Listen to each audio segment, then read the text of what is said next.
찬양하며 하나님 앞에 나아가도록 하겠습니다.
사도신경 하심으로 우리들의 신앙을 고백합니다. 나는 전능하신 아버지 하나님 천지의 창조주를 믿습니다. 나는 그의 유일하신 아들 우리 주 예수 그리스도를 믿습니다.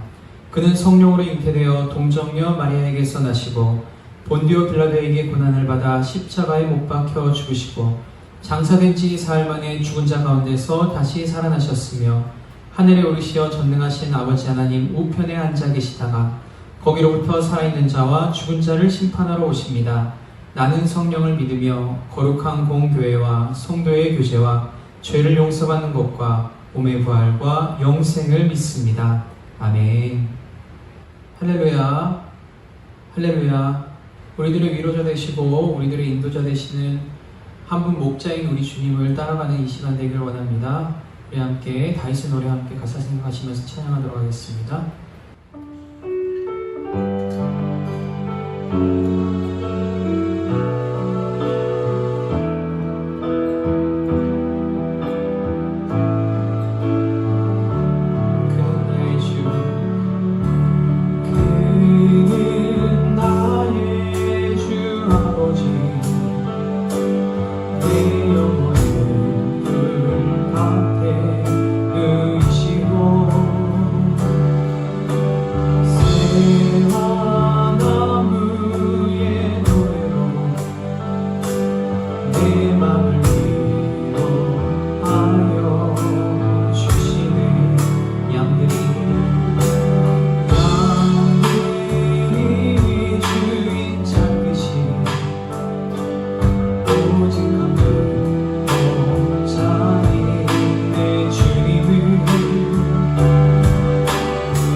우리를 지키시고 보호하시는 주님을 의지하며 나아가길 원합니다. 아무것도 두려워 말라 마지막으로 찬양 올려드립니다.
예배를 준비하며 나가도록 하겠습니다. 함께 기도하도록 하겠습니다.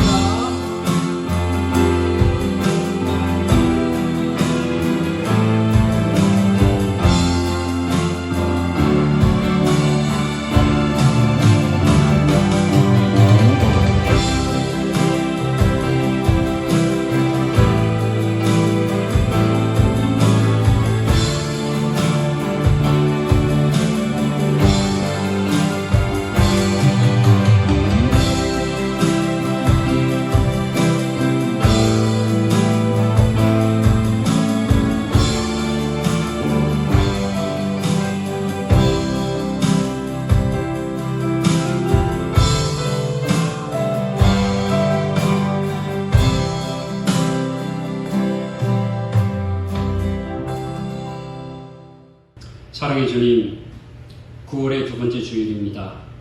오늘도 주님의 이름으로 하나님 앞에 나아가오니 저희들이 드리는 예배를 기뻐 받아 주옵소서. 답답한 심령 위에 하나님의 평강과 기쁨과 소망이 임하게 하여 주옵소서. 여러 가지로 힘든 시기 하나님의 위로하심과 인도하심 속에 주어진 사명을 감당할 수 있는 자 되게 하여 주옵소서. 한 주간도 우리와 함께 하심에 감사를 드리며 구원의 하나님 앞에 신령과 진정으로 예배를 드리오니 기뻐 받아 주옵소서. 예수님의 이름으로 기도하옵나이다. 아멘. 교회 소식 알려드립니다. 여러분 한 주간도 잘 지내셨어요? 힘들고 어려운 시기를 우리 모두가 지내고 있습니다. 소망을 가지고 또 희망을 가지고 이 어려운 시기를 잘 극복하고 견디시기를 바랍니다. 아무쪼록 한 주간 동안도 우리 주님의 은혜 가운데 건강하게 잘 지내시기를 바랍니다. 준비하신 예물 찬송가 216장 찬양하며 하나님께 올려드립니다.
하나님 감사합니다. 오늘도 하나님 앞에 예배를 드리면서 귀한 예물을 준비하여 드립니다. 하나님 기뻐 받아 주옵소서. 감사하는 심령 위에 감사의 은혜와 축복하심이 함께하여 주옵소서. 본사에 형통하게 하시고 행하는 모든 일들마다 하나님의 선하신 인도하신 가운데 아름다운 열매를 맺게 하여 주옵소서. 11주를 드립니다. 사랑하는 성도들의 사업의 번영함이, 직장의 형통함이, 또 손으로 수고하는 모든 일들마다 아름다운 열매가 풍성케 하여 주옵소서. 주일 헌금과 약속의 땅의 헌금, 또 여러 가지 모양으로 드리는 이 모든 예물을 기뻐 받으시고 이 예물 속에 사랑하는 성도들의 기도 제목이 담겨 있사오니 하나님 앞에 내어놓고 기도하는 제목마다 하나님의 선하신 뜻 가운데 이루어질 수 있도록 축복해 주옵소서. 아버지 하나님, 이 민족을 국리에 계시고 세계 열방 외에도 하나님의 인도하심이 함께하여 주옵소서. 속히 코로나 중국이 끝나게 하시고 모든 사람들이 일상의 삶으로 복귀하게 하시고 또한 만남의 즐거움이 회복되어질 수 있도록 축복해 주옵소서. 예수님의 이름으로 감사하며 기도하옵나이다. 아멘. 하나님의 말씀 시편 31편 9절 말씀입니다. 구약성경 823페이지. 여호와여, 내가 고통 중에 있사오니 내게 은혜를 베푸소서. 내가 근심 때문에 눈과 영혼과 몸이 쇠하였나이다. 아멘. 9월의 두 번째 주일입니다. 주님의 이름으로 가정에서 삶의 터전에서 예배드리는 사랑하는 양천의 모든 가족 위에 주님의 은혜와 평강이 충만하기를 기원합니다. 어느 무더운 여름날 한 부인이 친구를 만났습니다. 친구는 예쁜 망사 지갑을 가지고 나왔습니다. 들고 있는 그 지갑을 보니까 그렇게 부러울 수가 없었습니다. 그래, 여자라면 저런 지갑 하나쯤은 가져야지 라고 하는 생각에 그날 밤 남편을 졸랐습니다. 여보, 나도 망사 지갑 하나 사주면 안 될까? 끈덕지게 조르는 아내의 성화에 경상도 남편이 한마디 했습니다. 와, 돈이 뚝딱하더나. 자, 시간이 흘렀습니다. 이들 부부가 함께 골프를 치러 갔습니다. 남편은 성격이 덜렁이었지만 덜렁이어서 골프채에 종종 상처가 났습니다. 그래서 아내에게 말했습니다. 여보, 나도 골프채에 상처가 나지 않게 이 뚜껑을 씌우면 좋지 않을까? 골프채 덮개 하나만 사줘 하면서 졸랐습니다. 그래서 아내는 이전에 망사 지갑의 사건이 생각났습니다. 아내는 남편에게 받은 대로 돌려주었습니다. 와, 골프채가 춥다 카드나. 자, 여러분, 경제적으로 힘든 시기를 보내고 있습니다. 어려운 시기이지만 하나님과 또 가족을 위해서는 인색하지 마시기 바랍니다. 경제적으로 어려울 때에 우리의 마음마저 메말라 버린다면 우리의 삶은 더 팍팍해질 수 있습니다. 서로의 마음을 알아주고 또 필요를 채워주므로 이 어려운 상황을 잘 극복하는 저와 여러분 가정이 되어지기를 바랍니다. 오늘 저는 여러분과 함께 고통 중에 베푸시는 하나님의 은혜에 대해서 같이 말씀을 나누려고 합니다. 먼저 우리가 알아야 하고 받아들여야 할 것이 있습니다. 하나님의 말씀에 순종하는 자에게도 기근이 찾아올 수 있다는 것입니다. 경제적인 어려움이 생길 수 있다는 것이지요. 이 경제적인 문제만이 아닙니다. 인생을 살아가면서 누구에게나 생길 수 있는 죄의 문제, 또 사탄의 시험, 질병의 고통이 찾아올 수 있다는 것입니다. 우리는 믿음으로 사는 자에게는, 하나님의 말씀에 순종하는 자에게는 이 시련과 고통과 어려움이 찾아오지 않는다라고 생각합니다. 믿음의 가정에는 불화와 고통과 시련이 찾아오지 않는다라고 생각을 합니다.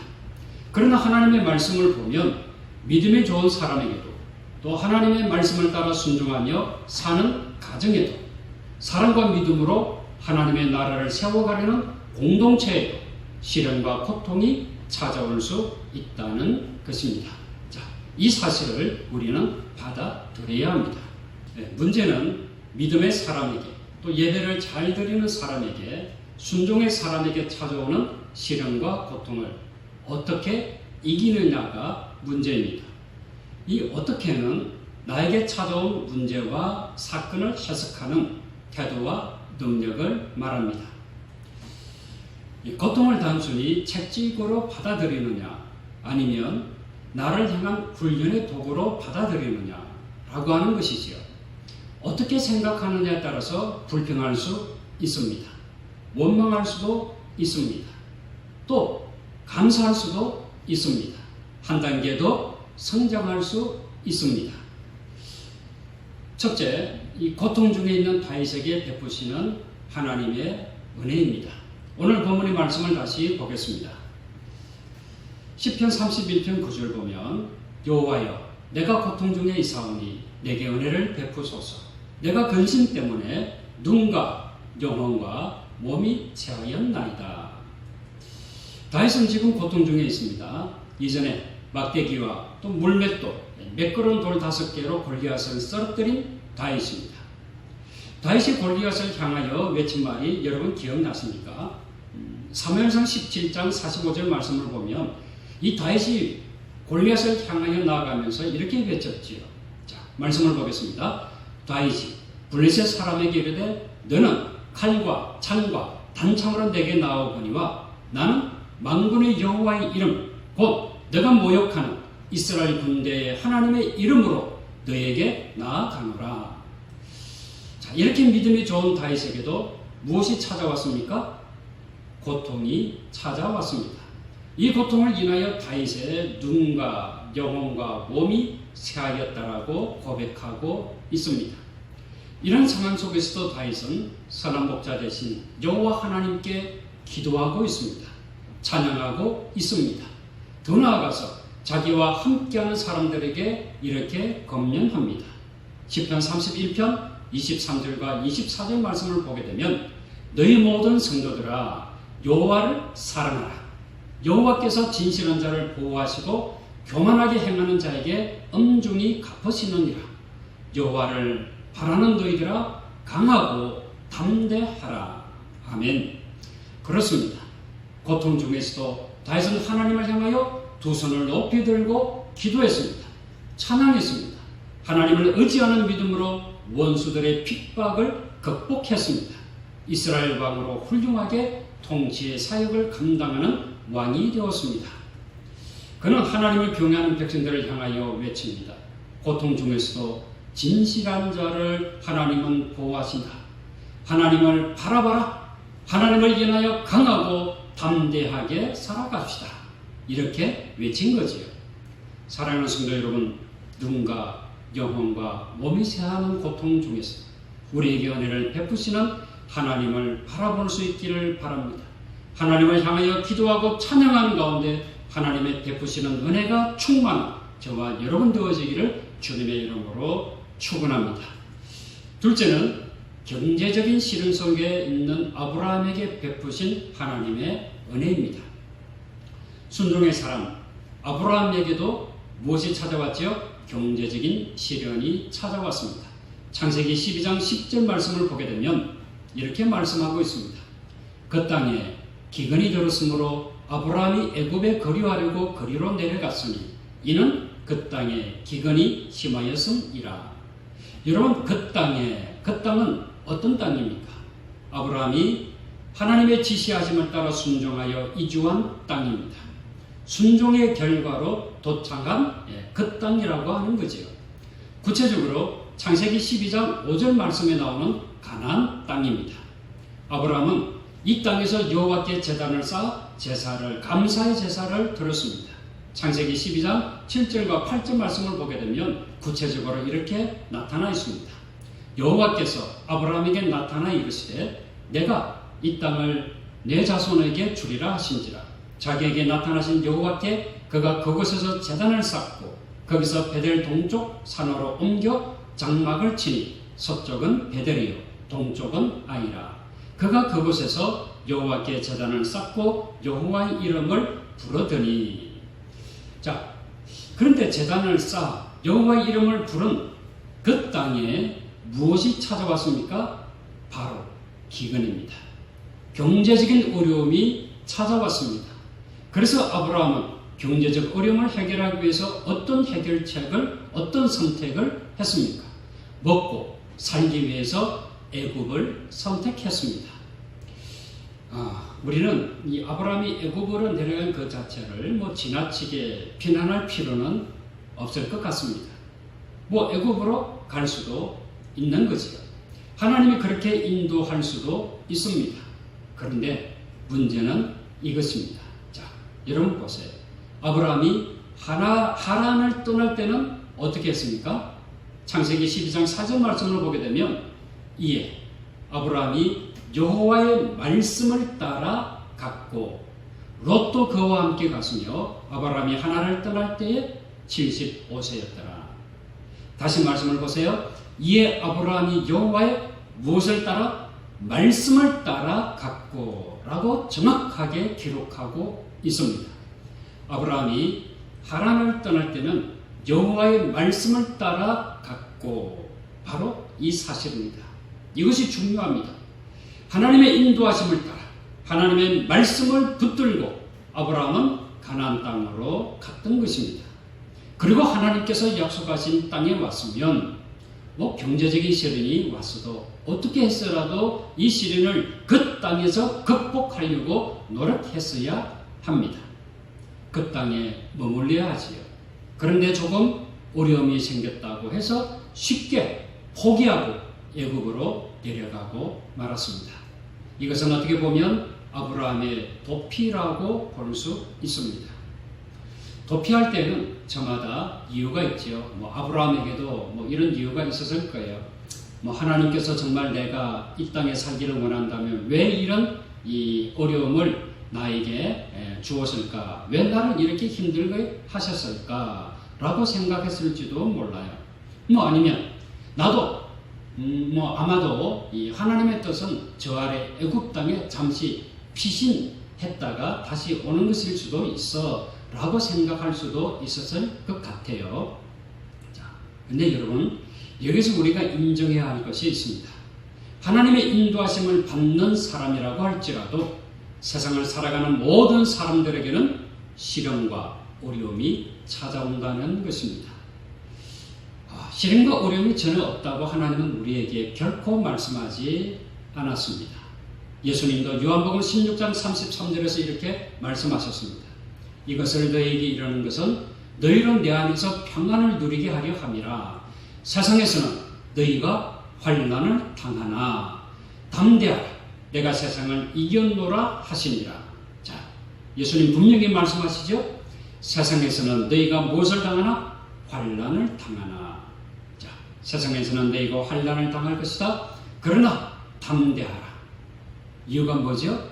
예수님께서 하나님의 말씀으로 마귀의 시험을 이기시고 세상의 환난을 이기셨기 때문입니다. 그래서 너희도 나를 본받아 하나님의 말씀으로 세상을 이기라 라고 말씀하시는 것입니다.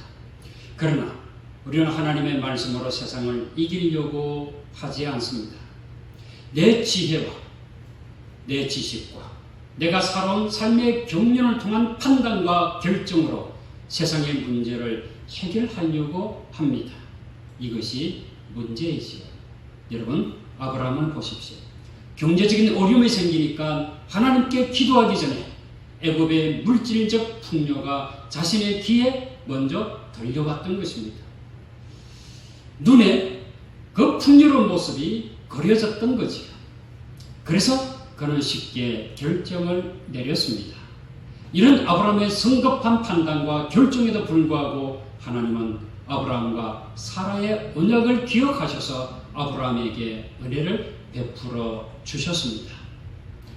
애굽으로 내려간 아브라함과 사라가 엄청난 일을 겪게 되지요. 애굽의 바로 왕이 사라가 예뻐서 사라와 동침을 하려고 합니다. 그 대가로 아브라함에게 양과 소와 노비와 암소 나귀와 낙타를 주었습니다. 고대에는 이런 일들은 자주 있었지요. 자, 이해해 주시기 바랍니다. 이들이 동침하기 전에 하나님께서 개입하셨어요. 하나님께서 바로와 그 집에 큰 재앙을 내리셨습니다. 바로가 깨닫고 아브라함과 사라 그리고 그에게 주었던 아브라함에게 주었던 소유를 그대로 다 가지고 가게 했습니다. 여러분 보십시오. 분명히 사고는 누가 쳤습니까? 아브라함이 쳤지요. 아브라함이 사고를 저질렀습니다. 그런데 해결은 누가 하고 있습니까?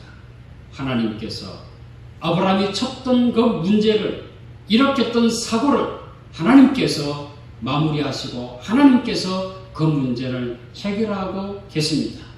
그 이유가 무엇일까요? 하나님께서 아브라함과 사라와 맺은 언약 때문입니다. 그렇습니다. 믿음의 사람도 때론 실수할 수 있습니다. 그럼에도 불구하고 그런데도 하나님은 믿음 안에 있는 하나님과의 언약 안에 있는 아브라함에게 은혜를 베풀어 주셨습니다. 사랑하는 성도 여러분, 우리가 믿음 안에서 실수한다고 해서 하나님께서 우리를 버리시지 않습니다. 때론 우리가 잘못된 판단을 내린다고 해서 우리를 못 본 채 하시는 하나님은 아니십니다. 연약함과 실수 가운데서 언약을 지키시는 하나님의 은혜에 감사하는 저와 여러분 되어지기를 주님의 이름으로 축원합니다. 셋째는 총체적 난국 속에 빠진 욥에게 베푸시는 하나님의 은혜입니다. 욥기를 보면 욥을 어떻게 소개하고 있습니까? 욥기 1장 1절을 보십시오. 우스 땅의 욥이라 불리는 사람이 있었는데 그 사람은 온전하고 정직하여 하나님을 경외하며 악에서 떠난 자더라. 그리고 8절 말씀을 보면 여호와께서 사탄에게 이르시되 내가 내 종 욥을 중요하여 보았느냐. 그와 같이 온전하고 정직하여 하나님을 경외하며 악에서 떠난 자는 세상에 없느니라 라고 말씀하고 있습니다. 자, 이 말씀을 보면 욥은 어떤 사람일까요? 온전한 사람입니다. 정직한 사람입니다. 하나님을 경외하면서 악에서 떠난 사람입니다. 신앙적으로 정말 경건하고 훌륭한 성도입니다. 더 나아가서 하나님께서 직접 인정한 어려운 사람입니다. 세상에서 악한 일을 하고는 제일 가장 거리가 멀리 있는 사람처럼 느껴집니다. 이쯤 되면 우리는 이렇게 생각하죠. 야, 이렇게 신앙이 좋은 사람, 이렇게 어려운 사람, 하나님께서 인정하는 사람인데 얼마나 행복한 삶을 살아갈 수 있을까? 욥은 정말 만사가 범사에 형통하게 살아야 하지 않을까요? 그런데 욥의 삶을 보게 되면 그렇지 않습니다. 믿음의 사람이라고 누리는 복이라고 볼 수 없는 사건이 욥에게 찾아왔습니다. 자, 사탄의 시기로 욥이 어떤 어려움을 당합니까? 경제적인 어려움이 찾아왔습니다. 가정에 불화가 생겼습니다. 육체적으로 질병의 고통이 욥에게 찾아왔습니다. 정말 우리가 이해할 수 없는 신앙의 신비이기도 합니다. 어떻게 이렇게 믿음이 좋은 사람에게 사탄의 시기에서 이런 어려움이 찾아올 수 있을까? 그러나 우리가 이해할 수는 없지만 아는 것이 있습니다. 이것 하나는 우리가 알고 있지요. 바로 고통 가운데서도 피어나는 하나님의 은혜입니다. 욥은 이런 고통 속에서도 원망이나 불평을 하지 않았습니다. 오히려 욥은 신앙으로 자신을 가다듬었습니다. 욥기 1장 21절과 22절 말씀을 보면 이르되 내가 모태에서 알몸으로 나와서 한즉 또한 알몸이 그리로 돌아갈지라 주신 이도 여호와시오 거두신 이도 여호와시오니 여호와의 이름이 찬송을 받으실지니이다 하고 이 모든 일에 욥이 범죄하지 아니하고 하나님을 향하여 원망하지 아니하니라. 여러분 어떻습니까? 우리는 조금 힘들고 어려우면 먼저 불평이 나오지 않습니까? 원망하지 않습니까? 그러나 욥은 달랐습니다. 모든 것이 하나님께서 주신 선물이기에 원망하거나 불평하지 않았습니다. 범죄하지 않았습니다. 하나님께서 욥에게 베푸신 은혜를 보게 되면 욥기 42장 12절을 보면 여호와께서 욥의 말년에 욥에게 처음보다 더 복을 주시니라고 기록되어 있습니다. 저는요, 욥이 하나님께 받은 진정한 은혜는, 진정한 복은 이런 물질적인 복보다 하나님을 향한 변함없는 믿음이라고 생각합니다. 사실 물질은 여러분 그렇지 않습니까? 있다가도 없어지는 것이 물질입니다. 소유는 늘 변화가 생기게 마련입니다. 늘어났다가 줄어들기도 합니다. 그러나 하나님을 향한 믿음은 변함이 없습니다. 강하다가도 약해지기도 합니다만 그러나 그 믿음이 없어지는 것은 결코 아닙니다. 이런 고통 속에서도 욥은 믿음에서 벗어나지를 않았습니다. 이것이 바로 욥이 받은 진정한 복인 것이지요. 어떤 상황 속에서도 믿음에서 벗어나지 아니하는 삶, 이런 삶이 하나님의 은혜가 꽃피고 열매 맺는 신앙이 되는 것입니다. 사랑하는 성도 여러분, 고통 속에 있는 다윗에게 하나님께서 은혜를 베풀어 주셨습니다. 경제적 어려움을 당한 아브라함에게 하나님께서 은혜를 베풀어 주셨습니다. 졸지에 총체적 난국을 당한 욥에게 하나님께서 은혜를 베풀어 주셨습니다. 이와 같은 은혜는 믿음 안에서 하나님을 향하여 예배하고 찬양하고 하나님의 인도하심을 바라며 살아가는 저와 여러분들에게도 임하게 되는 복인 줄로 믿습니다.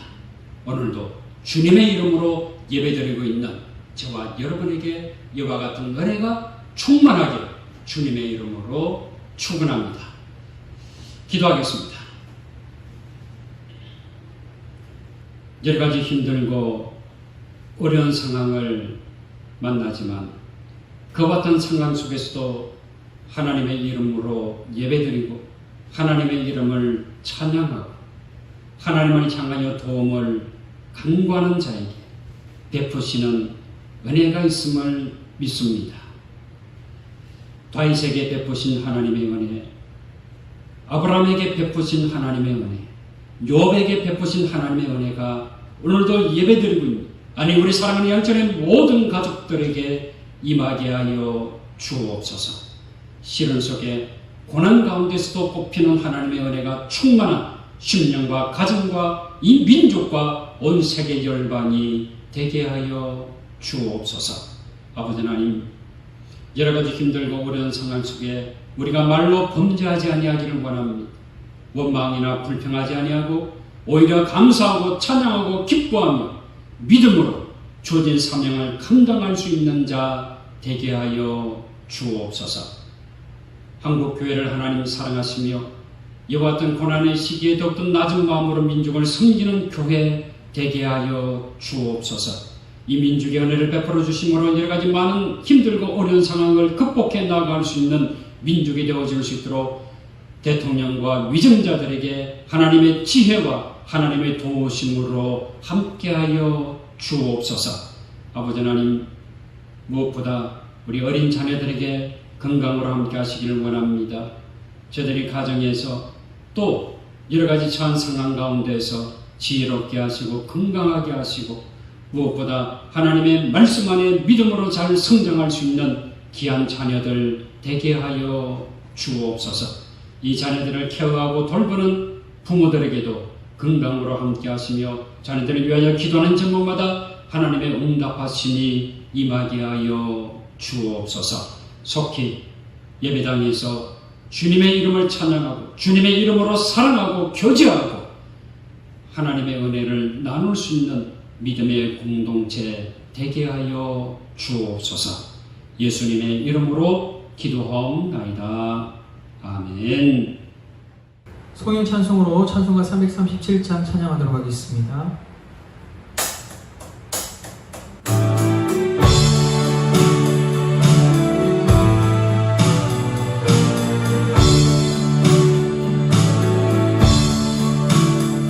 모든 시험 무거운 짐을 주 예수 앞에 다 베이며 이 시대 살인 돌아오사 내 심 모두 맡기시니 무거운 짐을 나 홀로 지고 견디다 못해 쓰러질 때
지금은 우리 주 예수 그리스도의 은혜와 하나님의 무한하신 사랑하심과 성령님의 교통하심이 당신의 사랑하는 모든 권속들 머리 위에와 사랑하는 양천의 모든 가족들 살아가는 삶의 터전 몸된 교회 이 민족과 온 세계 열방 위에 지금부터 영원토록 함께 하시기를 간절히 축원하옵나이다. 아멘.